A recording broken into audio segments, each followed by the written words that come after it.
story you are about to hear is true. Only the names have been changed to protect the innocent.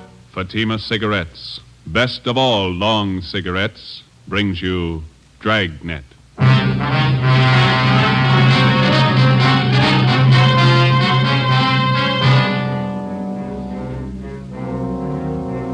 You're a detective sergeant. You're assigned to homicide detail.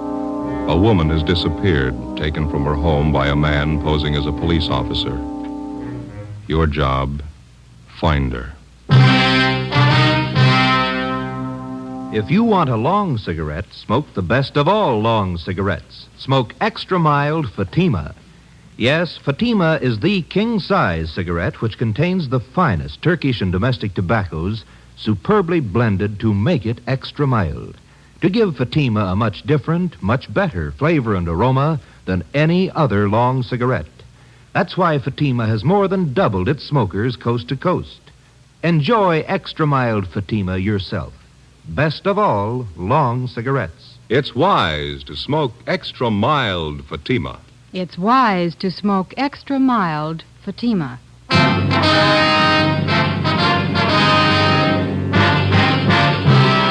Dragnet, the documented drama of an actual crime. For the next 30 minutes, in cooperation with the Los Angeles Police Department, you will travel step by step on the side of the law through an actual case transcribed from official police files. From beginning to end, from crime to punishment, Dragnet is the story of your police force in action. It was Tuesday, April 4th. It was warm in Los Angeles. We were working the night watch out of homicide detail.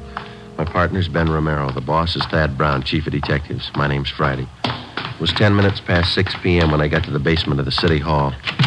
Carpool.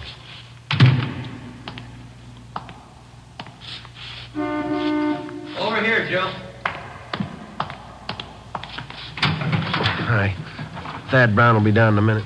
Captain will follow us out later. Okay. No contact yet? No, he's still waiting. You take care of the local broadcast? It's already gone out. They'll put the descriptions on the air every hour. How's it look to you now? I don't know. Nothing more we can do to, make a contact. Oh, here's Thad Brown now. You want to squeeze over a little? Oh, yeah, sure. Hi, Chief. Aye. Let's go. Might as well take Beverly Boulevard, huh, Ben? Yeah, it's as fast as any. You got the address there, Friday? Yeah, it's 617 Paris Avenue. It's out by Echo Park. Who's covering the house now? Ross and Pacelli are staked out in a private garage across the street from the house. Donahoe and Wiseman are on duty inside the Kessel place. You want to smoke? Thanks. Light me one, will you, Joe? Yeah. But you got the story from the maid at the Kessel's house, is that right? Mm-hmm. You check it out? I'm pretty sure she's telling it straight. If anything's wrong, I don't think she's got a hand in it. Here you are, Ben. Oh, thanks. You got the call about 3 this afternoon? A few minutes after, we went right out and talked to the maid. How'd she tell it? She said she was fixing dinner about 2 this afternoon when the doorbell rang. She answered it, and a young man in a gray suit asked for Mrs. Kessel by name. He told the maid it was an emergency. Yeah.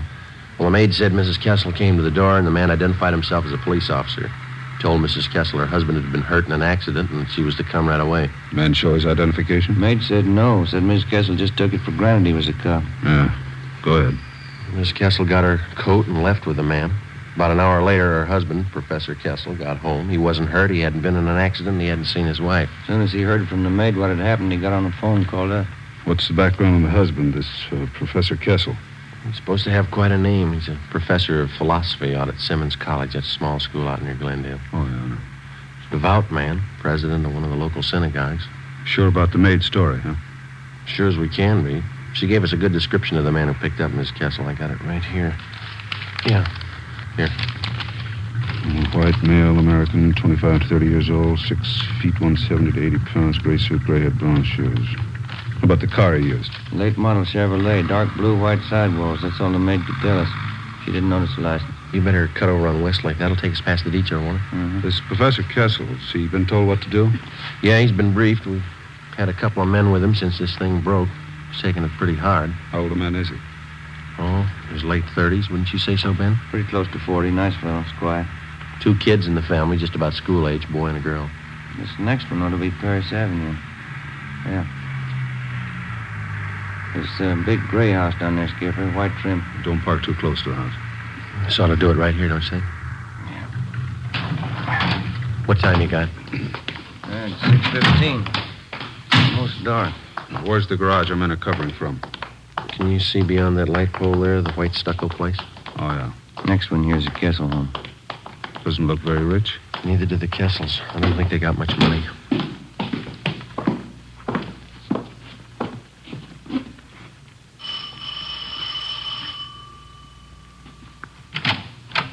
Hi, Donahoe. Come in.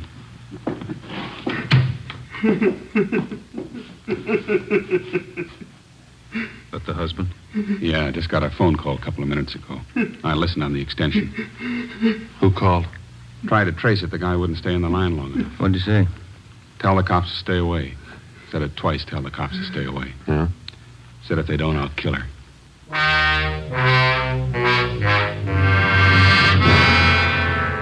The Kessel house had already been placed under strict surveillance, and the victim's husband instructed not to contact the abductors without knowledge of the police. To the working detective, there's only one rule to go by when the job of solving an abduction is put in his hands. Find the victim as fast as possible, get the victim to safety, then go after the criminal. It's not an easy job. The responsibility isn't light, and the outcome isn't always successful. If you press too hard, the abductor gets frightened and kills the victim. If you don't press hard enough, the criminal has more time to work for his payoff and then escape.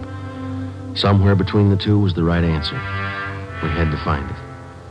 6:30 p.m. Special details of men were ordered out to the bus depots, the railroad terminals, and the airports. Roadblocks were set up at all main arteries leading into and out of the city.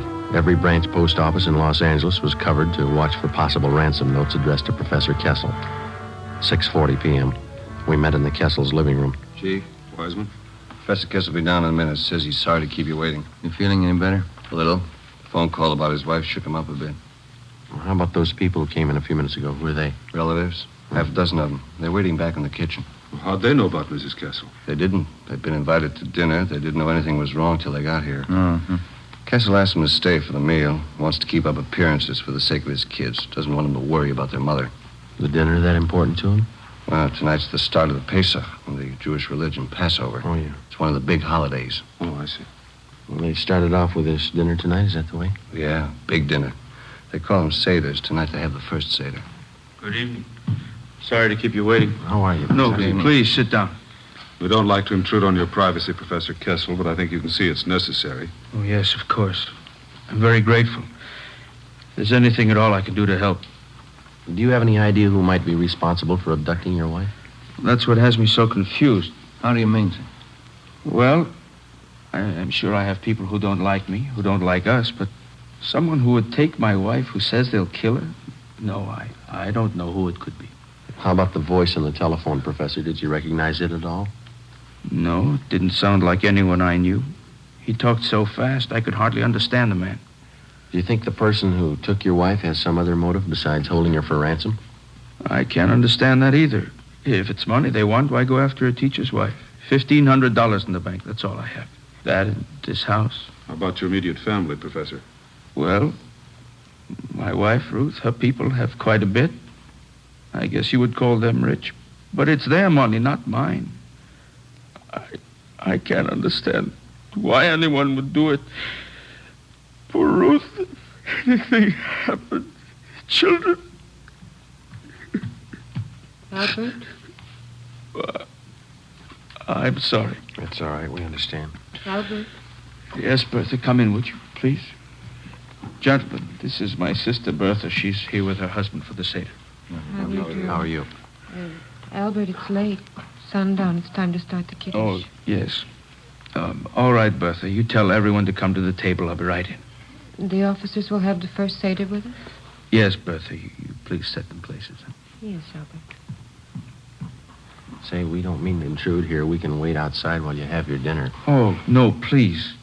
I'd be honored to have you sit at the table with us. No one in the house should be without food tonight. First Seder for Passover. It's the law. How's that, sir? Oh, excuse me, the Hebrew law. Would you come this way, please? Thank you, Professor. He turned and led us down the hallway into the dining room. A long white cloth covered the table. In the center was a brightly polished brass candelabra holding 4 lighted tapers. There were a few platters of food already set out, and at the head of the table, where Professor Kessel stood, an open prayer book. In order not to add to the alarm of his 2 small children at the absence of their mother, Professor Kessel introduced us as friends from Simmons College. This is Mr. Brown, Mr. Friday, Mr. Wiseman, Mr. Romero. How do you do, Victor? Of course. No, sit down, please, sit down. Yeah, sure smells good. Yeah. You got enough room there, Joe? Oh, fine. Say, how's it work, Wiseman? Should we join in the prayers? Not unless you speak Hebrew. Oh. Baruch atah Adonai Eloheinu melech haolam, bo'erei pri hagofen. Baruch atah Adonai Eloheinu melech haolam, asher bachar banu mikol am, v'raimemanu mikol loshain, v'kedishanu b'mitzvosav. V'atiten lanu Adonai Eloheinu, v'avo moyadim l'simcha. V'agim uzmanim l'sasoin es yoim hagamatzois hazeh. Yeah. Telephone call. Thank you. All right.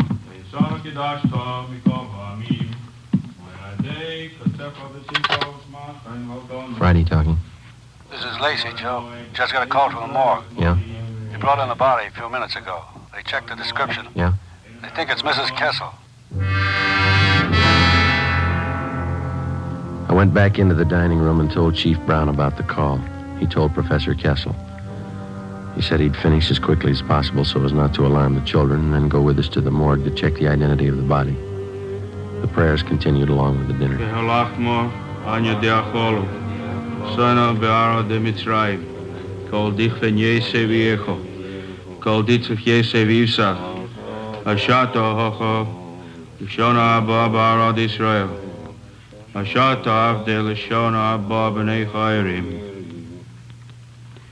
John? Yes, Papa. Manishtono halalo azeh, mikol halelos, shebachol halelos anuchlin, chametzu matzah, halalo hazeh, kulo matzah. I'm sorry. Excuse me. Excuse me, I'm sorry. Papa? What was it, Wiseman? What was the boy saying? It's part of the ceremony during the meal. He's supposed to ask his father certain questions about the Passover, and then the father answers him. I guess it was too much for Kessel. Sure broke him up. What'd the boy ask him? Why is this night different from any other night?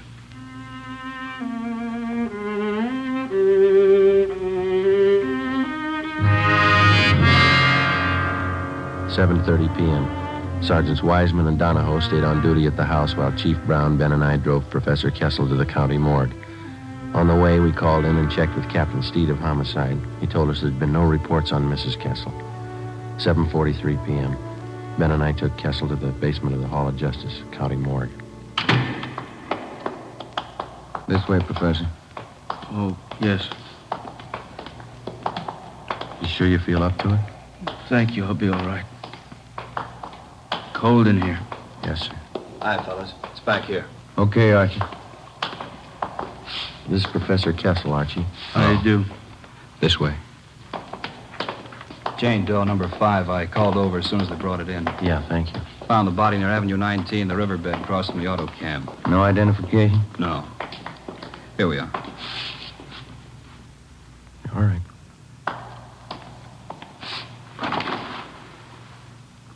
Professor.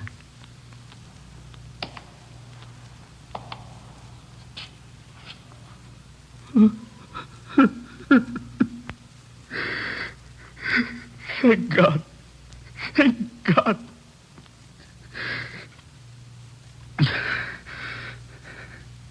Professor? No, it's not my wife.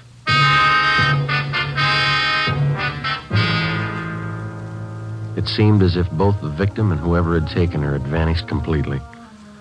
At 11:30, Captain Steed, Ben, and I went across the street for a cup of coffee and a fried egg sandwich. We got back to the office at 10 minutes to midnight. Still no word. At 2 a.m., Ben and I drove back to the Kessel house to relieve Donahoe and Wiseman. We stood our watch in the living room. In the bedroom directly above, we could hear Professor Kessel pacing the floor most of the night. At 5 a.m., Captain Steed called. He told us a letter addressed to the professor had been reported at the Arcade post office. As soon as the outside of the envelope had been photographed and checked for prints, it would be brought out for Professor Kessel to open. Front door? Yeah, I'll get it. Chief? Good morning. Hi, Lee. Hi, Joe. In here. Did you lift anything off the envelope, Lee? Nothing we can use, no. Might have more luck with the letter. Good morning. You brought the letter? It's right here, Professor Kessel. I'd like you to stand by while we open it. This is Lieutenant Jones from our crime lab. Lieutenant? You'll check the note for fingerprints. Oh, yes. I can get you a letter opener. I think this one over here. Yeah, that's all right. I could use my pocket knife. You want to grab one corner of the paper, Bannon? Just the tip of the corner. Use your fingernail. Okay.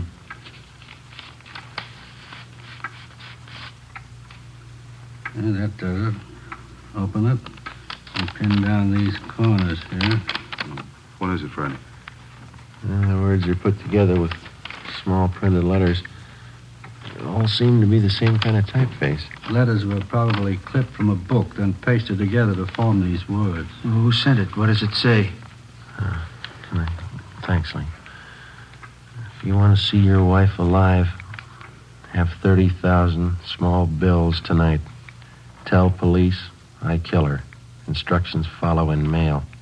No signature. 30,000. I haven't got the money. I can't get it. He'll kill her. Mr. Kessel, there's still a chance. But what can I do? I haven't got that much money. He says he'll kill her. What can we do? What we've been doing? Yes? Wait.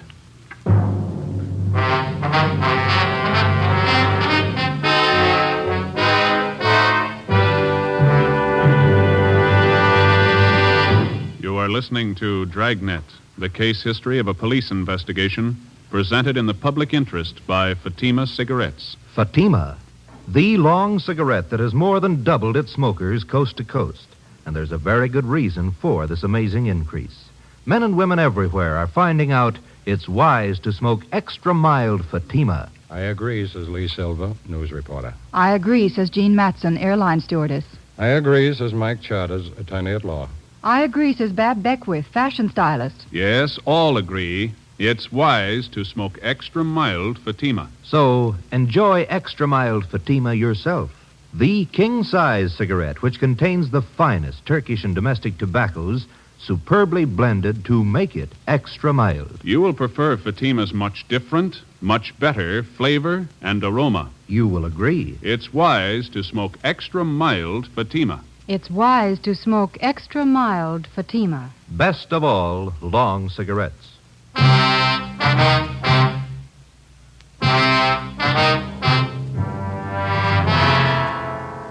Wednesday, 7 a.m. With the aid of an iodine fume gun, Lee Jones checked the extortion letter from Mrs. Kessel's abductor for fingerprints and other marks of identification. He found nothing. The piece of paper on which the cutout printed letters had been pasted was of a common variety sold in most stationery and 5 and 10 cent stores. Jones photographed both sides of the envelope and the letter. 11 a.m. Still no word. None of the special details had anything to report. At 1:45 p.m., another letter was delivered to the house. The envelope was open, the letter removed carefully and pinned down at the corners. It's put together the same as the last one. Yeah. Tonight, 11 o'clock. Come alone, your car. Tell police I kill her. Is there more, Friday? Yeah. Drive corner Lakeshore, Charter Street. Wrap money brown paper. Small bills. Come alone, your car. Put package by fireplug, then leave. Tell police and I kill her. No signature. I haven't got the money. Lakeshore and Charter. That shouldn't be too hard for us to catch. Sounds pretty much like an amateur. That makes it touchy. If he's green, he'll scare easy. If he's scared, he may kill her. Not if we reach him. How can I get the money? You won't need any. We'll have a dummy package made up. There'll be a single dollar bill inside. There's to be newspapers cut to the size of currency. That's what you'll deliver. But when he gets the package, when he finds out it's not the money, what's he going to think? We'll explain it to him.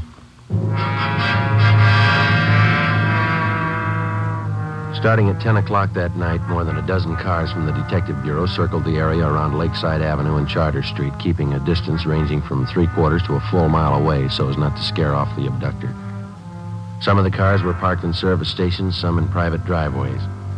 The neighborhood was located in the heart of a new veterans housing project. For a full 5 blocks in either direction, there were no buildings of any kind where we could keep an eye on the package of fake ransom money. The owner of one of the completed houses nearest the spot on Charter Street was contacted, and he agreed to let us use his home as a lookout point for the stakeout that night. 9 p.m. Ben and I took up our positions on the roof of the lookout house. We were equipped with 2 pair of night binoculars and a walkie-talkie. I could think of a few other places I'd rather spend the night. How well can you see that intersection from here? Comes in fine with these binoculars. The guy shows we ought to see him. Yeah, I better check with the captain again. What time you got? 9:25. Where's the skipper parked? Private driveway near Charter and Hayward. Friday to 105K. Friday to 105K. Come in. Yeah, Joe. Go ahead. Got a clear view of the intersection. Nothing yet outside of cramped legs. You reading me okay? Yeah, Joe. Fine. Over. Roger. Standing by. Sure lucky my kid can't see me now. Why? He'd never understand. Why should his father be sitting on top of somebody's roof late at night? He'd never get it. We waited. 10 o'clock came, 10:30. At exactly 11 p.m., as we watched through our night binoculars, we saw Professor Kessel drive up to the designated location 5 blocks away, place the fake package of ransom money by the fire hydrant near the intersection, and then drive away. 11:30, we waited. Midnight. 2 a.m., nothing happened. The package was still lying by the fire hydrant, undisturbed. Captain Steed checked with us periodically on the walkie-talkie. At 3:30 a.m., we were still waiting. At a few minutes past 6 a.m., Professor Kessel was directed to return to the intersection, pick up the package, and drive back to his home. His wife's abductor had failed to show. Maybe the suspect had sensed a trap. Maybe he had no idea of showing up in the first place. Maybe Mrs. Kessel was dead. We didn't know. 10 a.m., Thursday. No further contact from the abductor. A special detail from Homicide, including Ben and I, were ordered on a door-to-door canvass of the general area around Lakeside Avenue and Charter Street. After 7 hours of ringing doorbells and asking questions, we came across a Mr. Harold Olander, one of the longtime residents of the Silver Lake area. We showed him the general description of Mrs. Kessel's abductor. Yeah, that could be Thompson. Don't know for sure, though. Where did you see this Thompson, Mr. Olander?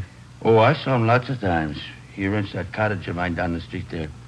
You see? The white one? Mm-hmm. Does this Thompson have a car? Thompson? Yeah, new one.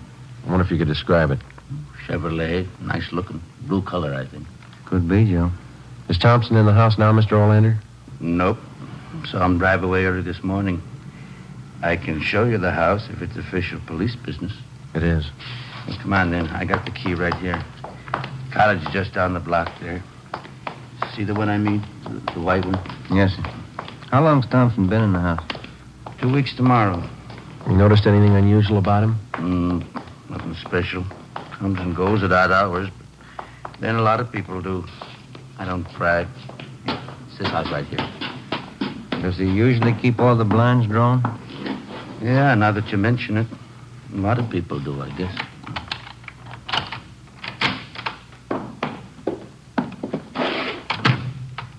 You want to check back in the kitchen, Ben? Yeah, right.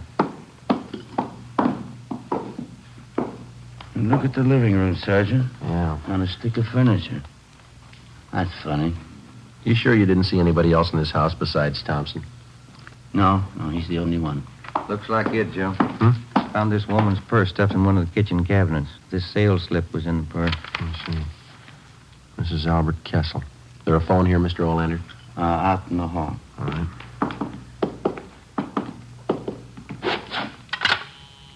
Is it still connected? Yeah. Joe, I'll check back in the bedrooms while you're phoning. Right, Ben. No, you better stay with me, Mr. Olander, if you will. Oh, all right. City Hall. Homicide. Homicide? You any idea where this Thompson is now, Mr. Olander? No, he comes and goes. I don't like to pry. Homicide, Steve. This Friday, Skipper, we got one for you. I've got one for you. Hmm? Mrs. Kessel, she's been found.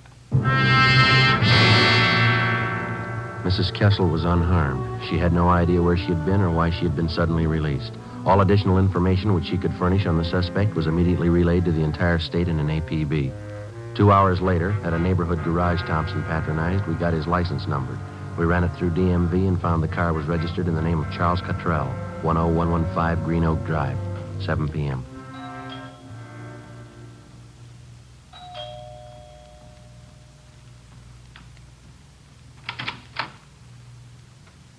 Yes? Police officers. Is Charles Cottrell here? Yes. Come in, please.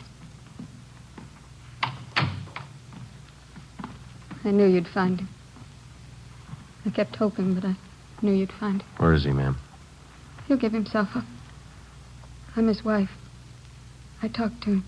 There won't be any trouble. No trouble. Where is he? You've got to understand, he didn't know what he was doing. We needed money. He didn't know what he was doing. We'll have to search the house, ma'am. Charlie! Charlie, come downstairs! Come down!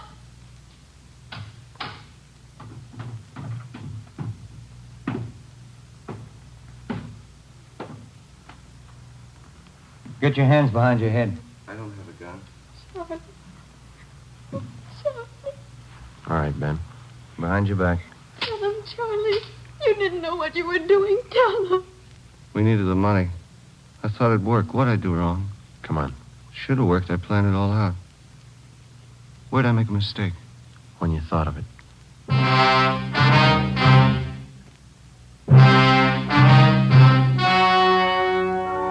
The story you have just heard was true. Only the names were changed to protect the innocent. On August 2nd, trial was held in Superior Court, Department 86, City and County of Los Angeles, State of California. In a moment, the results of that trial. It's amazing how many long cigarette smokers are changing to extra mild Fatima. Here is the actual report. From coast to coast, extra mild Fatima has more than doubled its smokers. Yes, more and more smokers every day are discovering that Fatima is the king-size cigarette that is extra mild. Extra mild because it contains the finest Turkish and domestic tobaccos superbly blended to make it extra mild, to give it a much different, much better flavor and aroma. Enjoy extra mild Fatima yourself. Best of all long cigarettes. It's wise to smoke extra mild Fatima. It's wise to smoke extra mild Fatima.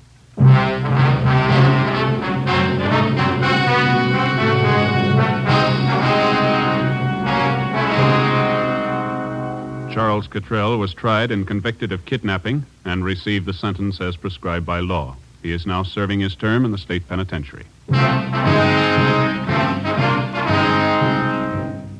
You have just heard Dragnet, a series of authentic cases from official files. Technical advice for Dragnet comes from the Office of Chief of Police W.A. Wharton, Los Angeles Police Department. Fatima Cigarettes, the best of all long cigarettes, has brought you Dragnet, transcribed from Los Angeles.